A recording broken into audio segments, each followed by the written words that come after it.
સાબરકાંઠામાં BZ group કૌભાંડનું કરોડોનું કૌભાંડ બહાર આવ્યાના મામલે આ સમાચાર. ભૂપેન્દ્રસિંહ ઝાલા સામે એજ્યુકેશન કેમ્પસના ટ્રસ્ટીઓ સામે આવ્યા છે. આપને જણાવી દઈએ, ગ્રો મોર કેમ્પસના જૂના ટ્રસ્ટીઓ મીડિયા સાથે વાતચીત કરી રહ્યા છે. આપને જણાવી દઈએ, ભૂપેન્દ્રસિંહ ઝાલાના કરોડોના કૌભાંડ બાદ મામલો સામે આવ્યો છે. ગ્રો મોર કેમ્પસના પૈસા ચૂકવવાના બાકી હોવાની વાત સામે આવી છે. આપને જણાવી દઈએ સમાચાર, જ્યાં 33 એકર જમીનના પૈસા ઝાલાએ ન ચૂકવ્યો હોવાનું પણ સામે આવ્યું છે. ગ્રો મોર કેમ્પસના ટ્રસ્ટીઓએ મંતવ્ય ન્યૂઝ સાથે ખાસ વાતચીત કરી અને જૂના ટ્રસ્ટીઓ મીડિયા સાથે વાતચીત કરી રહ્યા છે અને તેઓ એક બાદ એક માહિતી પણ જણાવી રહ્યા છે. ભૂપેન્દ્રસિંહ ઝાલાના કરોડોના કૌભાંડ બાદ એક મામલા સામે આવી રહ્યા છે. ગ્રો મોર કેમ્પસના પૈસા પણ ચૂકવવાના બાકી છે. આપને જણાવી દઈએ સમાચાર, સાબરકાંઠાથી જ્યાં બીઝેડ ગ્રુપ કરોડોનું કૌભાંડ બહાર આવે તેનો મામલો. ભૂપેન્દ્રસિંહ ઝાલા સામે એજ્યુકેશન કેમ્પસના ટ્રસ્ટીઓ સામે આવ્યા છે. ગ્રો મોર કેમ્પસના જૂના ટ્રસ્ટીઓ મીડિયા સાથે વાતચીત કરી અને તમામ માહિતી જણાવી.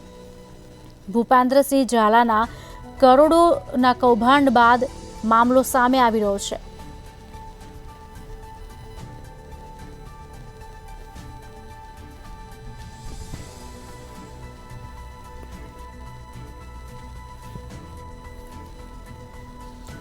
ગ્રો મોર કેમ્પસના ટ્રસ્ટીઓ હવે બહાર આવ્યા છે, મંતવ્ય ન્યૂઝ સાથે વાતચીત કરી છે અને 33 એકર જમીનના પૈસા ચૂકવવાના બાકી છે તેવું પણ તેઓ કહી રહ્યા છે. જૂના ટ્રસ્ટીઓ મીડિયા સાથે વાતચીત કરી રહ્યા છે. કરોડોના કૌભાંડ બાદ એક નવા મામલા સામે આવી રહ્યા છે. ગ્રો મોર કેમ્પસના પણ પૈસા ચૂકવવાના બાકી છે.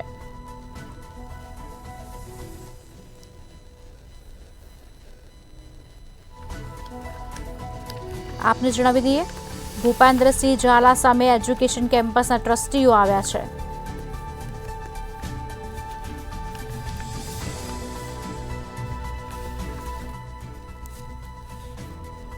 બીઝેડ નામની કંપની જ્યાં અરવલ્લી, મેઘરજ, મોડાસા, હિંમતનગર, વડોદરા, ગાંધીનગર જેવા શહેરોમાં પોન્જી સ્કીમ ચલાવી કરોડોની ઉચાપત કરીને હવે ભૂગર્ભમાં ઉતરી ગયો છે. 33 એકર જમીનના પૈસા ઝાલાએ ન ચૂકવ્યો હોવાનું પણ સામે આવ્યું છે.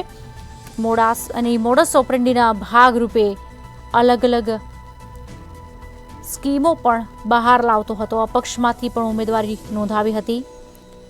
મોટા વળતરની પણ જાહેરાત કરતો હતો, જ્યાં લાલચ લોકોને આપતો હતો અને લોકો તેની સ્કીમમાં ફસાતા હતા.